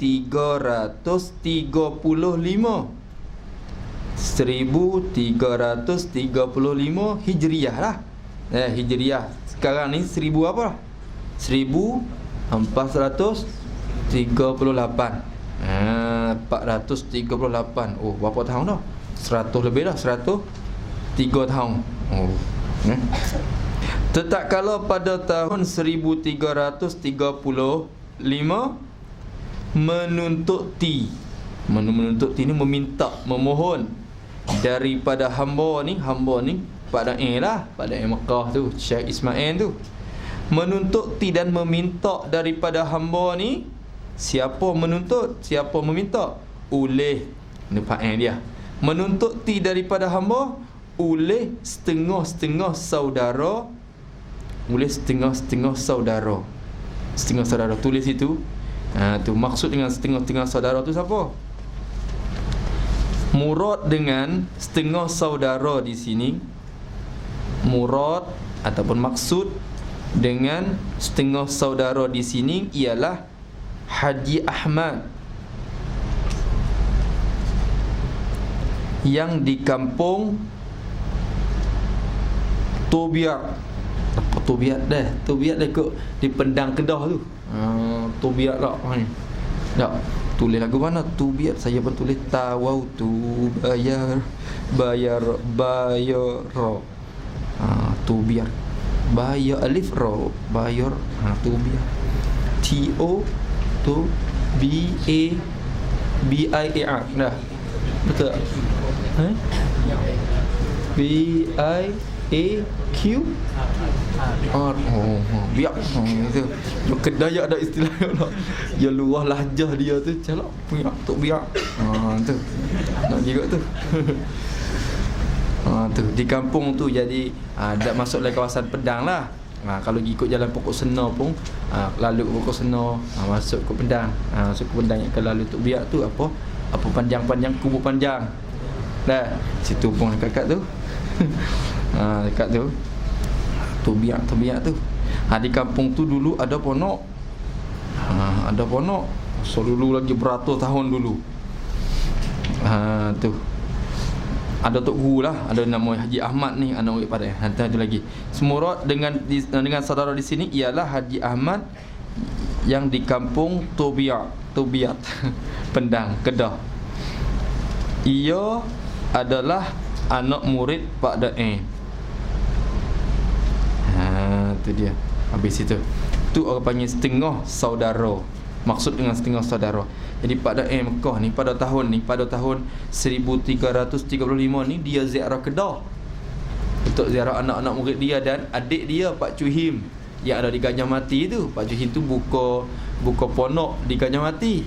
Sebelum Syekh Qadir Al-Mandili berangkat ke Mekah untuk belajar pada dia belajar mengaji dengan Pak Cuhim dulu. Syekh Qadir tu Al-Mandili tu dia mengaji dengan Pak Cuhim di Gajah Mati tu. Ponok Gajah Mati sekarang ni ada Pak Nyang dah. Ada banyak Izzuddin. Tu adik ke? Adik Pak Cuhim tak? Anak Pak Cuhim. Anak Pak Cuhim. Tu Pak Nyang tu. Boleh lagi ziarah ponok tu. Tu. Atau adik Pak Da'i tu Pak Cuhim. Pak Cuhim Gajah Mati. Maka Pak Da'i mari tu tak duduk tempat adik dia. Dia tak tidur di ponok adik dia. Dia tidur rumah anak murid dia nama Haji Ahmad ni. Di Tobiat ni. Duduk situ. Tu. Lepas tu Haji Ahmad ni adik dia tu ada seorang anak dia nama Haji Muhammad Nur. Muhammad Nur pun anak dia. Anak dia ni pun mengaji dengan Pak Da'i juga. Tu anjing Pak Da'i juga. Dua-dua ni anak murid Pak Da'i. Lepas tu depan lagi. Tu cara Pak Da'i tu. Dia mula Pak Da'i mari tujuan nak ziarah je, bukan mari bawa kitab apa mengajar apa, dia mari nak ziarah, dia mari ya. Jari 10. Tu. Mari jari 10 ya. Tu. Kan selas punggung. Kalau orang itu kata. Dia mari tak ada apa sekali. Tak ada apa sekali bawa mari. Tu. Lepas tu mari sampai sini tu Haji Ahmad ni lah jadi kepeluang besar dah tu. Nampak peluang besar untuk minta pada mengarang kitab. Kerana pada termasyhur dalam ilmu usuluddin dan banyak orang lagi yang tak faham masalah usuluddin. Termasuknya anak dia Haji Maksan tu, Muhammad Hasan. Muassal pun jadi payah nak faham sikit usuluddin. Dia pun minta pada meminta menuntut daripada hamba oleh setengah-setengah saudara, yakni Haji Ahmad sana ni. Dah. Saudara-saudara yang adalah hamba ini dhaifnya, dia bagi saudara tu. Dia tu tetamunya, ialah tetamu bagi saudara sana tu.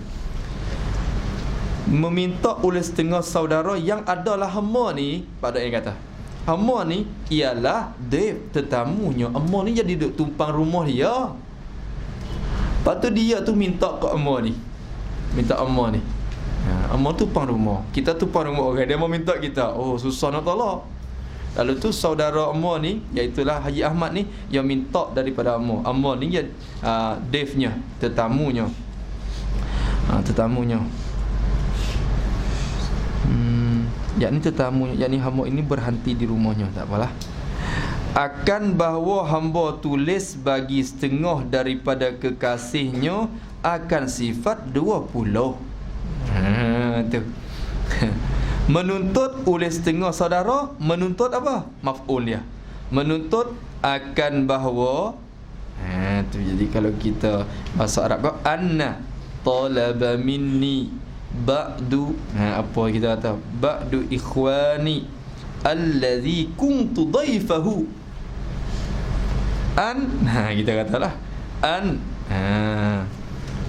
al-aktuba akan bahawa hamba tulis hamba tulis bagi setengah daripada kekasihnya. Hamba tulis bukan tulis untuk saudara tadi, untuk setengah daripada kekasihnya, kekasih setengah saudara tadi tu. Faham tak? Setengah daripada kekasihnya, kekasih saudara tu. Amma tumpang duduk di rumah dia, Haji Ahmad ni. Haji Ahmad minta amma ni menulis untuk siapa? Untuk setengah kekasih dia tu. Bukan untuk dia. Dia tu pandai dah. Dia tu anak murid pada dia tu tok guru dah. Dia faham dah. Faham tak? Dia faham dah. Dia tak kena ngaji sifat 20. Tapi dia suruh pada ni tulis untuk kekasih, setengah daripada kekasihnya, kekasih bagi setengah saudara saat ni tu. Maksud dengan setengah kekasih kena tulis pula. Setengah daripada kekasih ialah Haji Muhammad Hasan. Setengah daripada kekasih ialah Haji Muhammad Hasan, saudara bagi Haji Ahmad. Saudara bagi Haji Ahmad yang di kampung Pekan Tanah Merah. Yang di kampung Pekan Tanah Merah, Pendang. Oh, Tanah Merah di Pendang tu. Kalau duduk Kedah tu je tahulah. Tanah Merah. Jalan 3 tu, Simpan 3 tu, Tanah Merah di masjid tu. Tu. Pergi lagi Pekan Pendang, dari Pendang tu. Tu. Maka Haji Ahmad ni lah maksud dengan setengah daripada kekasihnya, kekasih bagi Haji apa? Haji apa? Oh, Haji Muhammad Hasan. Maksan Haji Maksan Muhammad Hasan. Maka dia ni saudara bagi Haji Ahmad tadi ni. Hak nama pada tu. Boleh tu. Tulis akan apa? Mentulis akan ni maf'ul bagi tulis. Tulis akan sifat 20. Tulis bicaraan berkaitan dengan sifat 20, berkaitan dengan akidah, dengan usuluddin lah. Sifat 20. Amma pun duk fikir lama. Maka dengan taufik Tuhan berlakulah qalam hamba.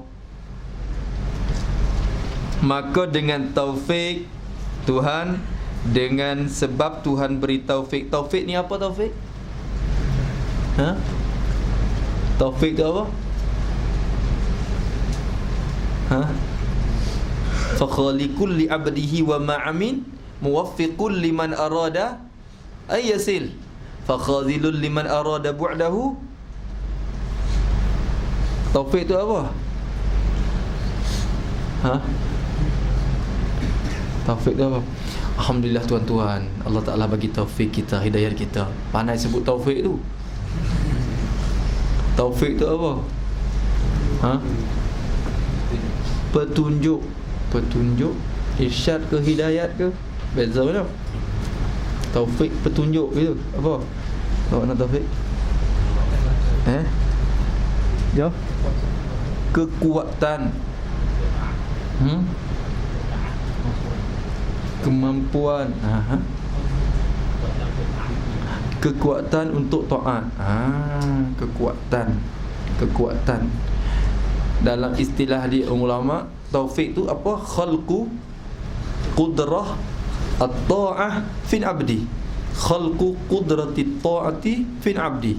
Tengoklah istilah-istilah ulama dalam kitab-kitab usuluddin.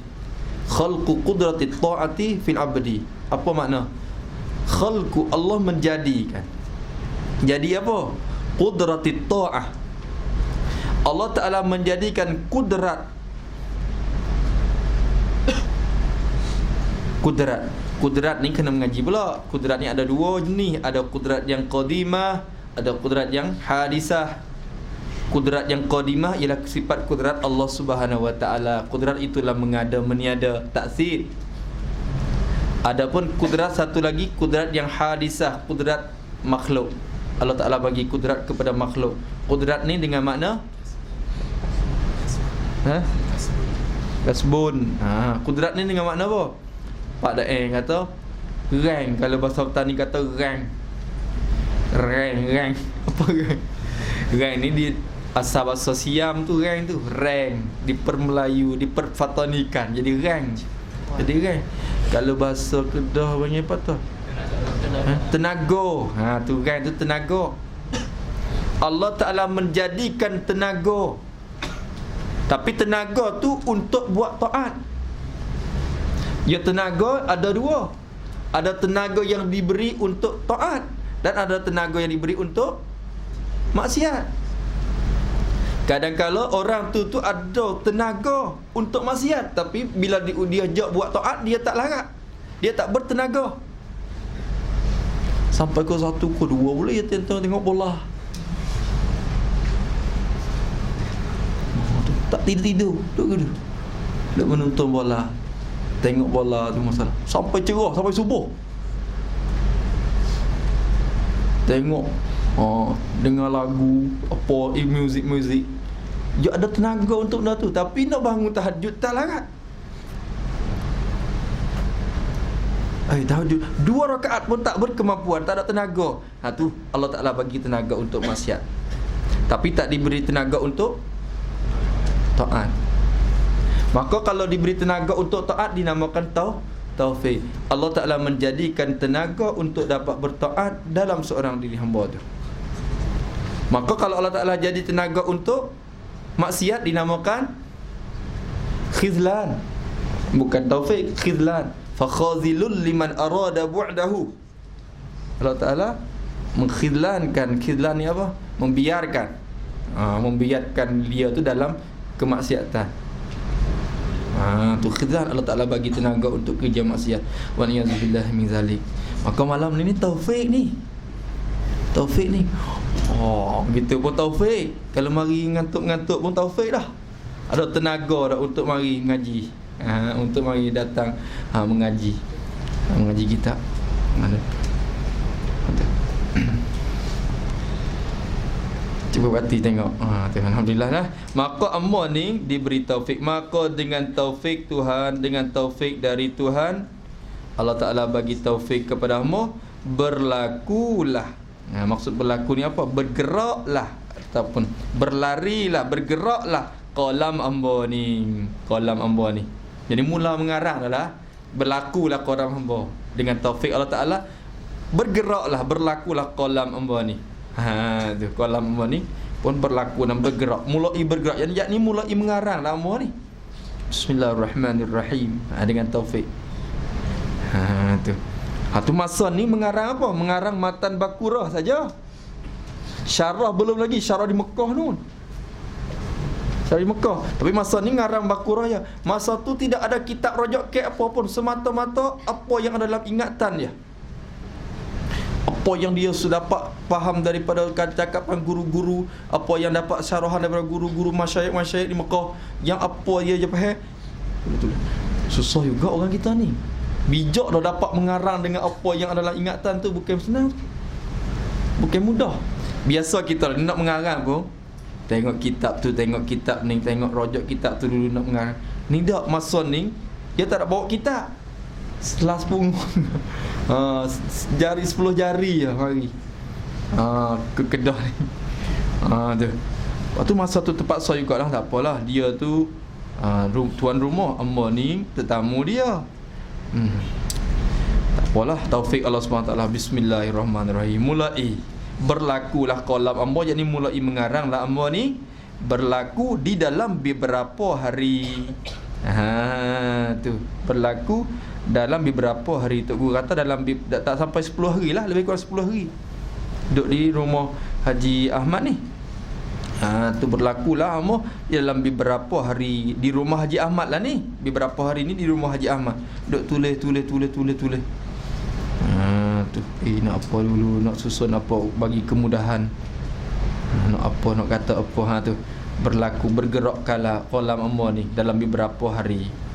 Lepas tu berlaku tu atas beberapa lembar kertas. Tu tak berlaku, bergerak tu atas takluk lebih. Berlaku di dalam beberapa hari, berlaku atas beberapa lembar. Lembar lembar kertas, helai kertas, beberapa helai kertas. Tu kertas ni satu keping berapa lembar? Satu lembar apa pipi? Aduh, ni satu lembar. Apa helai kertas? Tu berapa kertas ya pada masa tu? Berapa keping je? 7 8. Sikit sangat. Ni syarah dah ni. Syarah berapa? 30 dah. Ya syarah di Mekah pula. Kerana beberapa lama bila matan Baqarah tu dah masyhur dan sebar di Malaysia, di Petaning.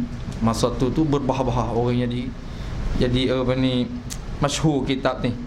Lalu tu anak murid, setengah-tengah anak murid tu minta pada pula tolong syarah, kerana ada beberapa ibarat yang sulit lagi dalam matan pada tu untuk nak syarah lagi. Hantar kitab tu kepada untuk syarah di Mekah. Tu lepas pada ni syarah tafsirah tu, syarah di Mekah. Tu beberapa lembar kertas daripada ingat-ingatan pelajaran ya. Daripada ni takluk pada berlaku. Berlakulah qalam hamba, bergeraklah qalam hamba di dalam beberapa hari, berlaku atas beberapa lembar kertas, berlaku dan bergerak daripada ingat-ingatan pelajaran ya. Daripada ingat-ingatan pelajaran. Faham tak tu? Kerana masa tu tidak ada rujukan kitab apa, semua tu ada dalam hasil dari ingat-ingatan pelajaran dia ya. Hak duk mengaji, yang dia mengaji di Mekah dulu, ingat-ingatan dia. Kita ni apa kita ingat masa ni? Cuba karang boleh satu lembar. Jangan rojak apa-apa. Karang je daripada dengan satu lembar dah cukup. Tapi semua daripada ingatan kita boleh. Jangan rojak kitab. Boleh tak? Kalau Faridatul Faraid itu ada terjemahan je, terjemah daripada kitab tu, kitab ni. Durrus Samin Syadau Al-Fatani pun ada terjemahan. Ada terjemahan. Tapi Baqatul Amal ni itu dari ingat-ingatan matan dia tu. Adapun syarah-syarah tu ada rujukan nakal-nakalan dan rujuk-rujukan kitab-kitab lah. Kitab-kitab yang muktabar. Maka jadilah daripadanya risalah yang kecil atas jalan ikhtisar. Maka jadilah daripadanya, daripada beberapa lembar kertas tadi, jadilah risalah, satu buku yang kecil. Tapi kecil cabai lah ni, kecil lada orang ni. Kecil cabai nampak kecil tapi pedas. Risalah yang kecil atas jalan, jadilah atas dulu. Takluk pada berlaku. Atas ni tak tulis ni susah ni. Atas takluk pada berlaku. Berlakulah qalam hamba atas jalan ikhtisar. Bergeraklah kalam tu bergeraklah kolam tu atas jalan iktisad. Apa iktisad? Ringkas, atau jalan ringkas, sedikit lafaz tapi banyak makna. Iktisad, ringkasan saja. Maka tetap kalau kelihatan nampak sekat tu dulu, kitab ni bila Pak Dah mengarang sudah, Haji Ahmad saat ni dia bawa pergi kepada Mak Hasan untuk mengaji. Mak Hasan pun tengok, bawa klik kepada ponok dia. Pelajar-pelajar ponok pada masa tu tengok karangan pada rasa heran kerana beberapa ibarat yang menyalahi kitab dulu-dulu. Banyak ni. Dulunya kudrat arti kuasa, pada alih semula kudrat arti perkuasa. Iradat arti kehendak, pada alih semula arti perkehendak, pelihat, pendengar, perkata, tujuh sifat ma'ani dibubuh macam tak sepa orang dulu ni. Banyak lagi. Lepas tu bukan waktu saja, banyak lagi. Menafi dengan mana? Ternafi dalam kitab Faridatul Faraid, sifat salbiyah ialah sifat yang menafikan perkara yang tidak layak dengan Allah. Pada yang kata sifat yang ternafi perkara yang tidak layak. Ternafi dengan menafi berbeza pula. Situ banyak lagi benda yang jadi tak sama dengan dulu. Tak sama. Huraian masalah zon, waham, banyak lagi dalam kitab ni. InsyaAllah akan jumpa.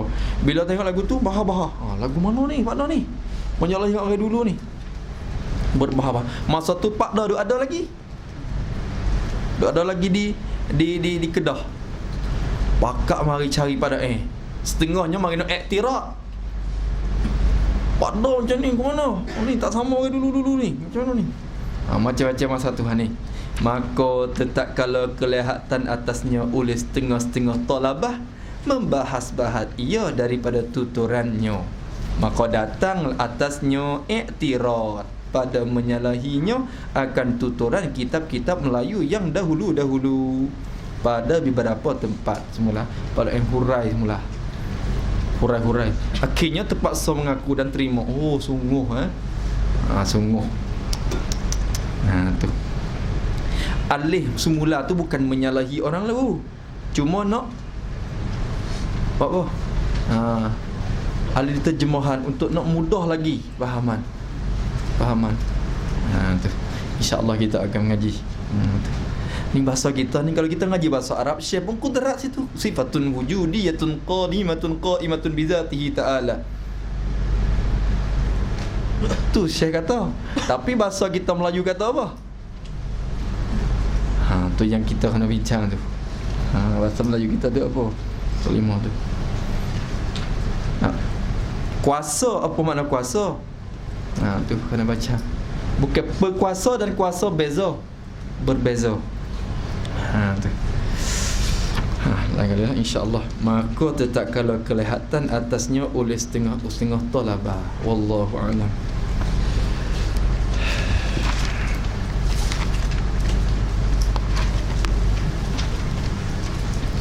Ada kertas tu bagi tak? Bagi tak kertas?